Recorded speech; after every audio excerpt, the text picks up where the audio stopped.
आध्यात्मिक साधना में हमेशा एक अच्छा दिन शुरू करने के लिए आपका स्वागत है मेरे YouTube चैनल पर। आज के वीडियो में हम बात करेंगे ये 5 चीजों के बारे में जिन्हें हमें नहीं करना चाहिए और क्यों नहीं, और इसे हम कृष्णा जी के उपदेशों के माध्यम से समझेंगे। क्रोध, पहला चीज जो हमें नहीं करना चाहिए वह है क्रोध। क्रोध एक ऐसा भाव है जो हमें अपने आत्मिक शांति से दूर कर देता है।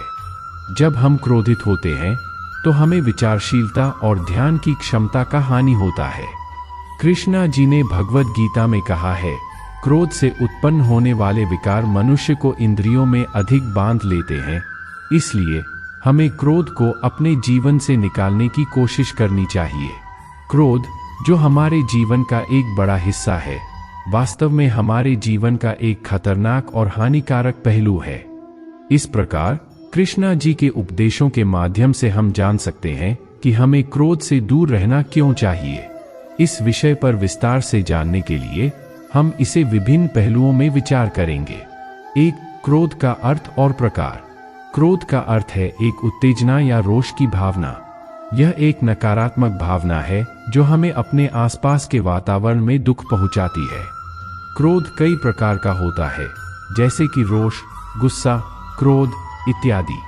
यह हमारे मन, शरीर और आत्मा को नुकसान पहुंचा सकता है और हमें हानि के संभावनाओं में डाल सकता है। 2. क्रोध के प्रभाव। क्रोध के द्वारा हमारे जीवन में कई प्रकार के प्रभाव आते हैं। पहले तो यह हमें अपने आत्मा के संयम से दूर करता है। हम जब क्रोधित होते हैं तो हमारा विचार और निर्णय प्रभावित हो जाता है और हम अपने उद्देश्य की दिशा में सही निर्णय नहीं ले पाते हैं। दूसरे, क्रोध हमें अपने परिवार और समाज में अनचाहे वातावरण का सृष्टि करता है। यह हमें अपने प्रियजनों के साथ संबंधों को क्षति पहुंचाता है और हमारे संबंध विघ्नित हो जाते हैं। तीसरे, क्रोध हमें संबल, साहस और शांति के भाव को खो देता है। यह हमें अपनी आत्मा की गहराई में संबल, समझ और स्थिरता को हानि पहुंचाता है। 3. क्रोध को कैसे नियंत्रित करें। क्रोध को नियंत्रित करने के लिए कई तरीके हैं जो हमें अपने जीवन में अनुप्रयोग करने चाहिए। पहले तो हमें अपने आत्मा को शिक्षित करना चाहिए। हमें अपने मन को नियंत्रित करने के लिए मेधावी और ध्यानार्जन के अभ्यास को अपनाना चाहिए। दूसरे, हमें ध्यान की अभ्यास न करनी चाहिए। ध्यान की मदद से हम अपने मन को शांत कर सकते हैं और क्रोध को नियंत्रित कर सकते हैं। तीसरे, हमें संबल को स्वीकार करना चाहिए। संबल हमें कठिन परिस्थितियों में सहनशीलता और धैर्य का आदान प्रदान करता है, जिससे हम अपने क्रोध को संभाल सकते हैं। क्रोध के कई उदाहरण हमारे आसपास हैं जो हमें इस भावना का अनुभव कराते हैं। जैसे कि एक व्यक्ति अगर उसके बॉस या सहकर्मियों के साथ किसी अवांछित घटना के कारण क्रोधित होता है तो वह अपने काम को सही ढंग से करने में संभावित रूप से असफल हो सकता है। एक अन्य उदाहरण है एक परिवार में जहां एक सदस्य का क्रोध अन्य सदस्यों के साथ रिश्तों को नुकसान पहुंचा सकता है, जिससे परिवार के संबंध दूरियां बढ़ सकती हैं। अंततः क्रोध एक ऐसा भाव है जो हमारे जीवन को अशांति, असुख और असफलता की दिशा में ले जाता है। कृष्णा जी ने भगवद गीता में हमें क्रोध के अन्यायिक प्रभावों से दूर रहने की सलाह दी है, जिससे हम एक शांतिपूर्ण और समृद्ध जीवन जी सकें। इसलिए हमें स्वयं को क्रोध से दूर रखने का प्रयास करना चाहिए और कृष्णा जी के उपदेशों का अनुसरण करना चाहिए। लोभ, दूसरा चीज जो हमें नहीं करना चाहिए वह है लोभ। लोभ हमें अनंत इच्छाओं की दिशा में ले जाता है और हमें उन्हें पूरा करने के लिए दुरुपयोग करने के लिए मजबूर करता है। कृष्णा जी ने भगवद गीता में यह कहा है, लोभ और कामना से प्रेरित मनुष्य देवों, याज्ञों और यज्ञ के फलों में नहीं विश्वास करते हैं। इसलिए हमें संतुलित और निस्वार्थिक बनने का प्रयास करना चाहिए। लोभ एक मनोवैज्ञानिक रूप से देखा जाए एक भावना है जो हमें अधिक चाहने या प्राप्त करने की भावना में डाल देती है। यह एक गहरी इच्छा है जो हमें अपने आसपास के सामाजिक, आर्थिक और अन्य प्राकृतिक संसाधनों को प्राप्त करने के लिए प्रेरित करती है। यह भावना हमारे जीवन के प्रत्येक क्षेत्र में अधिक चाहने की भावना को बढ़ाती है, जिससे हम अक्सर खुशी, संतोष और शांति की भावना के बारे में भूल जाते हैं। एक, लोभ का अर्थ और प्रकार।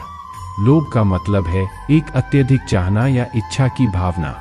यह भावना हमें अपने सामाजिक, आर्थिक या प्राकृतिक संसाधनों को प्राप्त करने के लिए प्रेरित करती है।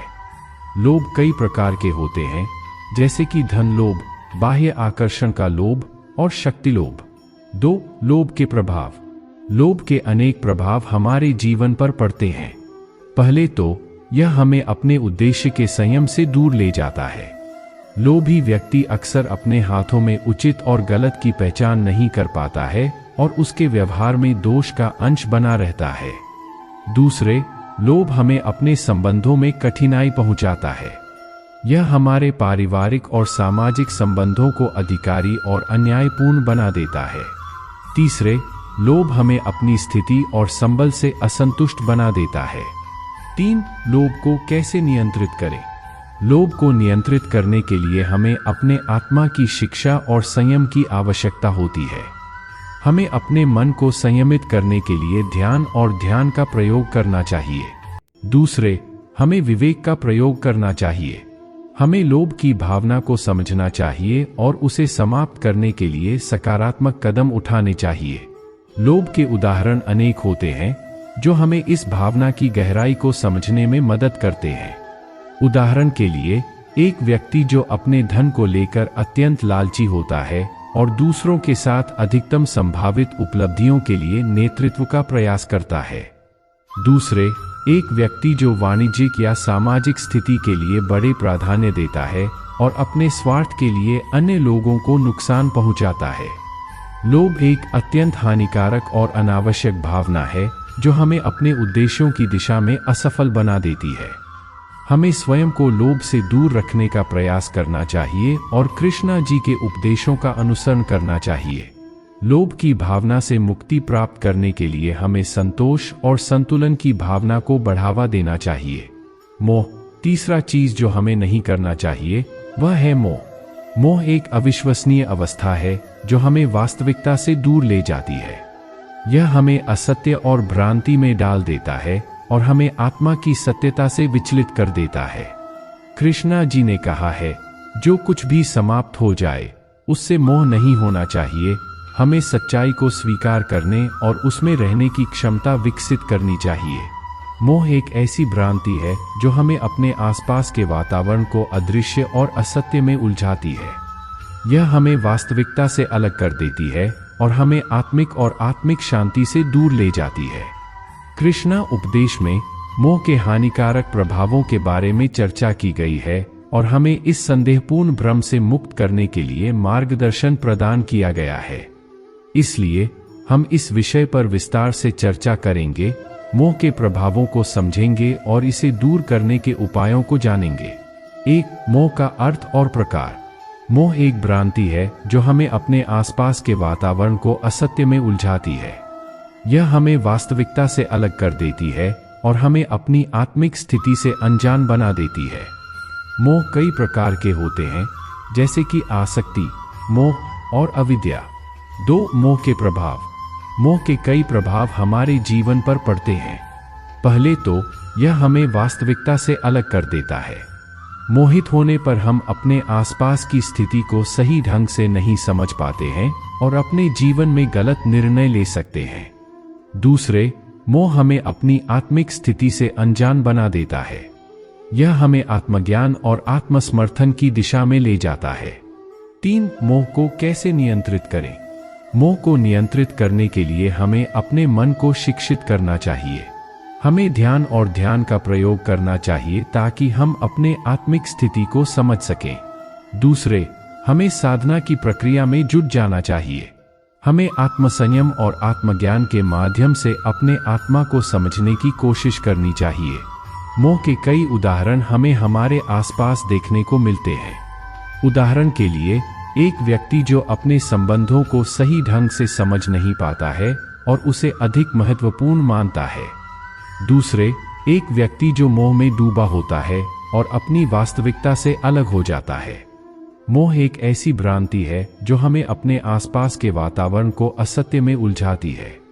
हमें इस भ्रम से मुक्त होकर सच्चाई की खोज करनी चाहिए और कृष्णा जी के उपदेशों का अनुसरण करना चाहिए ताकि हम एक वास्तविकता के साथ समृद्ध और खुशहाल जीवन जी सकें। अहंकार। चौथा चीज जो हमें नहीं करना चाहिए वह है अहंकार। अहंकार हमारे जीवन को अवरोधित करता है और हमें दूसरों के प्रति उदारता और समझदारी की कमी करता है। कृष्णा जी ने भगवद गीता में कहा है, आपको अहंकार से बचना चाहिए, यह आत्ममुग्धता को बढ़ाता है और हमें अन्य लोगों को समझने की क्षमता से वंचित करता है। अहंकार एक भयानक और हानिकारक भावना है जो हमारे जीवन को अवसादी और अशिक्षित बना देती है। यह हमें अपने आसपास की प्रकृति और अन्य लोगों के साथ अशिक्षित व्यवहार करने की प्रेरणा देती है। कृष्णा जी के उपदेशों के माध्यम से हम जान सकते हैं कि हमें अहंकार के प्रति संवेदनशीलता और निरोध की क्यों आवश्यकता है। इसलिए हम इस विषय पर विस्तार से चर्चा करेंगे, उसके प्रभावों को समझेंगे और उसको नियंत्रित करने के उपायों को समझेंगे। 1. अहंकार का अर्थ और प्रकार।